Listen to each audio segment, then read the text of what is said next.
Hello guys, this is Dhruv Soni from the YouTube channel Law Cognizance।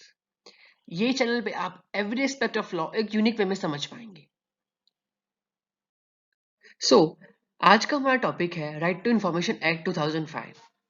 इसकी मैं एक पूरी लेक्चर सीरीज बनाऊंगा जिसमें आप हिस्टोरिकल बैकग्राउंड से लेके till the last provision of the act आप एक इजी मैनर में समझ पाएंगे। अब राइट टू इंफॉर्मेशन के प्रोविजन समझने से पहले एक चीज समझ लेते हैं हम कि हम सबको पता है कि इंडिया एक डेमोक्रेटिक कंट्री है और डेमोक्रेसी का एक एसेंशियल एलिमेंट क्या होता है? पार्टिसिपेशन।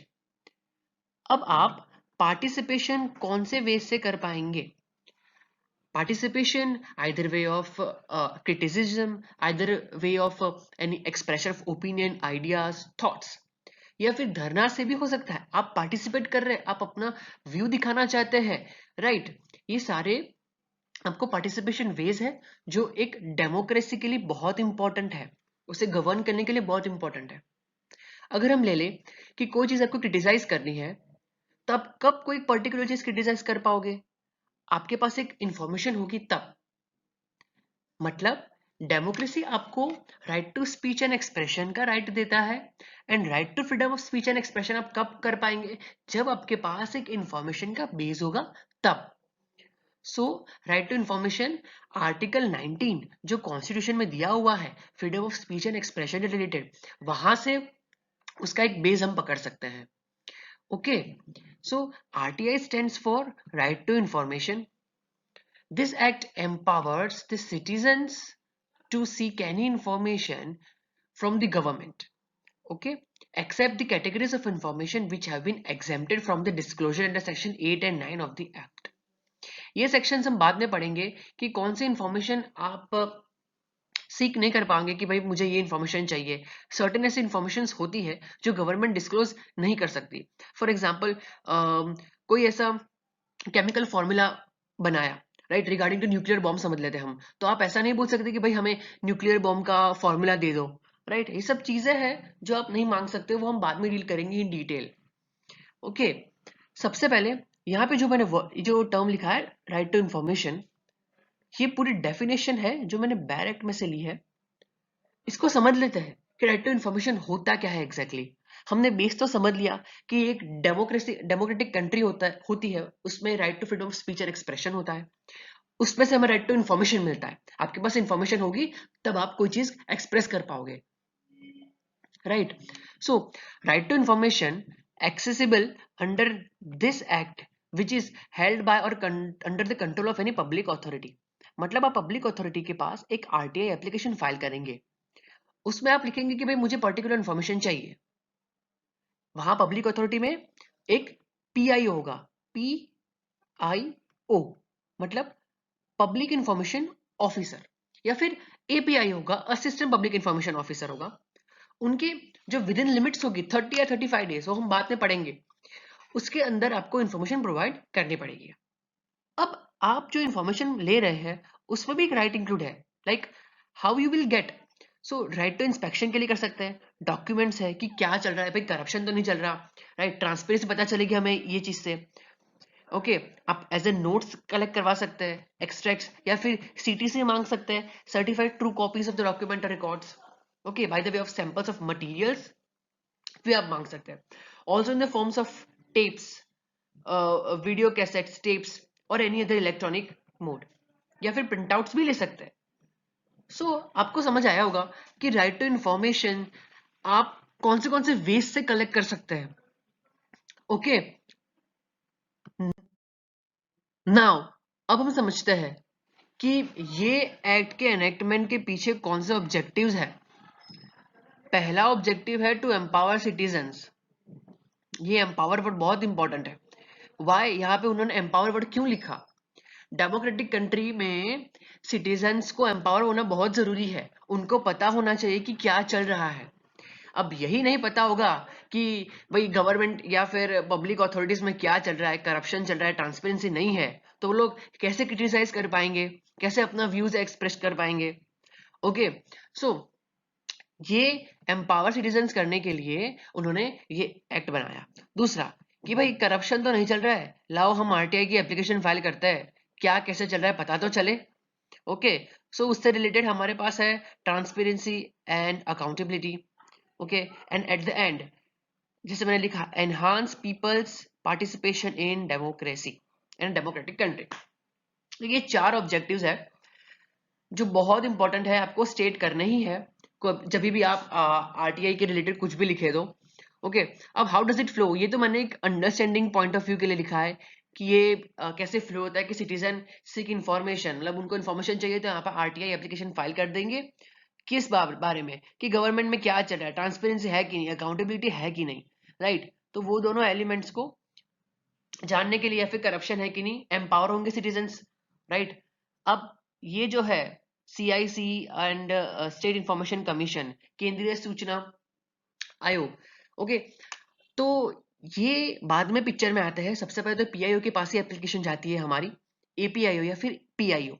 ओके, फिर हमें सेटिस्फेक्शन नहीं होता है तो हम बोलेंगे कि भाई हम या फिर स्टेट के पास जाएंगे या फिर सेंट्रल इंफॉर्मेशन कमीशन के पास जाएंगे। अकॉर्डिंगली वो लोग डील करेंगे। इन दोनों, ये जो कमीशन है 1 और 2, उसका हम लेटर ऑन पूरा डिस्कशन करेंगे कि भाई ये कैसे होता है, क्या कितने पर्सन इसमें इन्वॉल्व होते हैं एंड ऑल। नाउ हम पूरी टाइमलाइन समझते हैं राइट ऑफ इंफॉर्मेशन एक्ट की। तो ये टाइमलाइन चालू होती है 1976 से।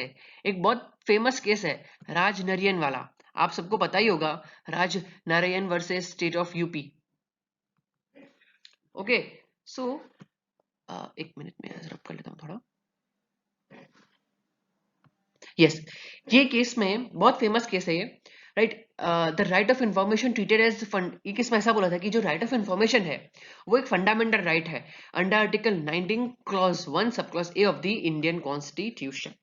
एंड पीपल आर मास्टर्स, ये केस में ऐसा बोला कि पीपल मास्टर्स है, पीपल खुद ही डेमोक्रेसी गवर्न कर रही है। अगर उनको ही पता नहीं होगा क्या चल रहा है देश में, तो फिर ये राइट तो उनको मिलने से रहा।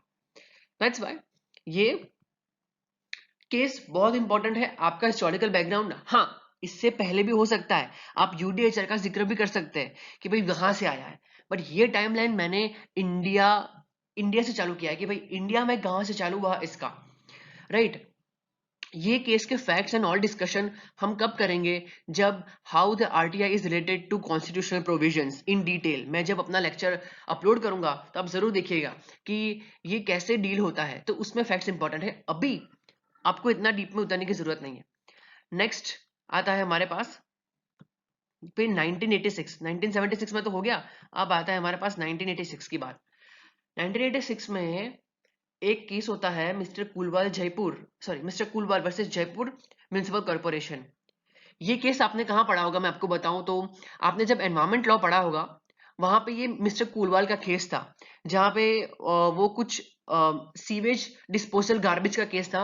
वहां पे म्युनिसिपल कॉर्पोरेशन डिस्पोज नहीं कर रही थी गार्बेज को, ओके, और उससे रिलेटेड कोई मशीनरी भी डेवलप नहीं कर रही थी। तब मिस्टर कुलवाल जो थे उन्होंने पीआईएल फाइल कर दी थी कि भाई उनके पास फंड आता है म्युनिसिपल कॉर्पोरेशन के पास, तो वो लोग कुछ मशीनरी डेवलप नहीं कर रहे, क्लीनिनेस नहीं कर रहे। तब ये आरटीआई का केस खड़ा हुआ था यहाँ पे। In this case, it was held by the Supreme Court that right to freedom of speech and expression implies right to information.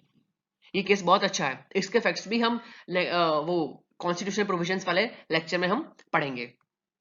Next आता है हमारे पास 1994। ये जो 1994 ईयर है वो माइलस्टोन है पूरे आरटीआई का। शायद इसके बिना हो ही नहीं सकता था आरटीआई। सी, यहाँ पे थोड़ा कॉन्ट्ररी मैंने लिखा हुआ है, 1990 भी लिखा हुआ है यहाँ पे।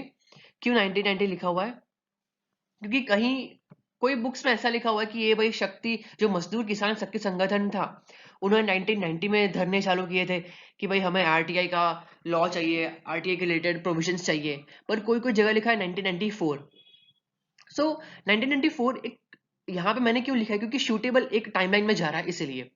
सी, बेसिकली हुआ क्या था कि वो लोग चाहते थे, ये एक संगठन था, उसमें कुछ लेबरर्स काम कर रहे थे, उनको अपने वेजेस के रिलेटेड इंफॉर्मेशन चाहिए थी कि क्या हो रहा है, हमें प्रॉपर वेजेस मिल रहे हैं कि नहीं मिल रहे हैं, मस्टर रोल के रिलेटेड कि हमारी अटेंडेंस रखी जा रही है कि नहीं रखी जा रही है। क्योंकि हम सबको पता है कि लेबरर्स की अटेंडेंस के हिसाब से वेजेस मिलते हैं उनको, आज कितना काम किया, आज अटेंड थे कि नहीं थे, आपको अकॉर्डिंगली वेजेस मिलेंगे। तो उसमें घपला हो रहा था, राइट। तो उन्होंने जब डिमांड की कि हमें ऑल डॉक्यूमेंट्स दिखाओ, क्या चल रहा है हमें पता चले, तो फिर ये मांग वहां से खड़ी होती है। यहाँ पे 52 डेज तक धरने चलते हैं कि हमें आरटीआई, मतलब आरटीआई एज सच वर्ड तब नहीं निकला था, बट हमें इंफॉर्मेशन चाहिए, हमारे अधिकार है, हमें इंफॉर्मेशन चाहिए। ओके, फिर क्या हुआ कि 1997 तक ये सब बवाल चली, और 1997 में राजस्थान की गवर्नमेंट, वहां के जो सीएम थे, उन्होंने एक नोटिफिकेशन इशू कर दिया कि भाई आप लोग ये वेजेस को, सॉरी ये लेबरर्स को इंफॉर्मेशन दे दो।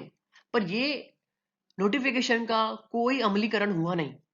ओके, बाद में होता क्या है कि ये तो साइड में रह जाता है, राजस्थान गवर्नमेंट का कोई एक्ट, कोई एक पर्टिकुलर नोटिफिकेशन को वो लोग एनेक्ट नहीं होने देते हैं। मीन टाइम 1997 में तमिलनाडु और गोवा की सरकार ने अपने अपने रिस्पेक्टिव एक्ट्स को एनेक्ट कर दिया, right to information acts, right. Tamil Nadu का अलग कर दिया एंड गोवा का भी अपना रिस्पेक्टिव स्टेट्स में हो गया। अब सबको लगा कि भाई नहीं, राइट टू इंफॉर्मेशन तो बहुत इंपॉर्टेंट राइट है, अब तो करना ही पड़ेगा कुछ भी हो जाए। तो 2002 में यूनियन गवर्नमेंट ने क्या किया कि एक फ्रीडम ऑफ इंफॉर्मेशन बिल को प्रपोज किया 2000 में। ओके, अभी जो फ्रीडम ऑफ इंफॉर्मेशन बिल था वो इंट्रोड्यूस तो कर दिया और एनेक्ट भी हो गया 2002 में, राइट। बट अनफॉर्चुनेटली हुआ क्या कि ये एक्ट के रिलेटेड नोटिफिकेशन बाहर ही नहीं पड़ी कि भाई कब से एनफोर्स होगा, एनफोर्समेंट की जो डेट होती है ना कि भाई ये डेट से पर्टिकुलर लॉ एक एनफोर्स होगा, वो कभी इश्यू ही नहीं किया गया। So it never came into operation. Are you getting my point? Yeah, last point is year 2004। अब यूपीए, हम बोल सकते हैं कि भाई यूपीए सरकार ने ही राइट टू इंफॉर्मेशन एक्ट को अच्छे से लाया है। अब 2004 में होता क्या है कि यूपीए गवर्नमेंट ने प्रॉमिस कर दिया कि हम एक अच्छा लॉ लाएंगे, एक मीनिंगफुल लॉ लाएंगे आरटीआई का, और उसके रिलेटेड एक एनएसी मतलब नेशनल एडवाइजरी काउंसिल को भी सेटअप कर दिया कि सारा देख रेख रखेगी कैसे कब चल रहा है आरटीआई के रिलेटेड। और मीन टाइम में ये यूपीए सरकार ने तो बोल दिया कि हम करेंगे, बट मीन टाइम में पब्लिक इंटरेस्ट लिटिगेशन फाइल हो गई सुप्रीम कोर्ट में। क्या बोला भाई उसमें उसमें ऐसा बोला कि आप एक कंपेल किया गया सुप्रीम कोर्ट के द्वारा कि आप कैसे भी हो एनफोर्समेंट डेट लाओ, एनफोर्समेंट डेट लाओ। सुप्रीम कोर्ट किसकी बात कर रही थी? सुप्रीम कोर्ट जो 2002 में पास हुए एक्ट की बात कर रही थी, ये वाले एक्ट, ये वाले एक्ट में आपको दूसरे कलर से दिखाता हूँ। सुप्रीम कोर्ट बोल रही थी कि इसका आप सिर्फ एनेक्टमेंट, सॉरी एनफोर्समेंट डेट दे दो, एनफोर्समेंट डेट को आप इशू कर दो अपने आप। बट यूपीए सरकार ने क्या किया कि ऑल टुगेदर एक नया बिल पास किया 2004 में, सॉरी प्रपोज किया 2004 में, पास हो गया 2005 में, और फिर आया हमारे पास अक्टूबर 12 2005 को आरटीआई एक्ट 2005। तो ये थी हमारी पूरी हिस्ट्री। आपने समझा कि कौन से केसेस हमारे अब तक के इंपॉर्टेंट थे और कौन सी गवर्नमेंट ने एट द एंड ये एक्ट को एनेक्ट करवाया। ओके, सो ये था हिस्टोरिकल पोर्शन। आप आगे मेरे साथ पढ़ना चाहते हैं तो मेरे सारे वीडियोस देखते रहिए। And before leaving, there is one question of the day, that who was the president when RTI act 2005 was passed? So आप इसका आंसर मुझे कमेंट बॉक्स में दीजिए and do like, subscribe and share my videos. Thank you for listening to me. Thank you.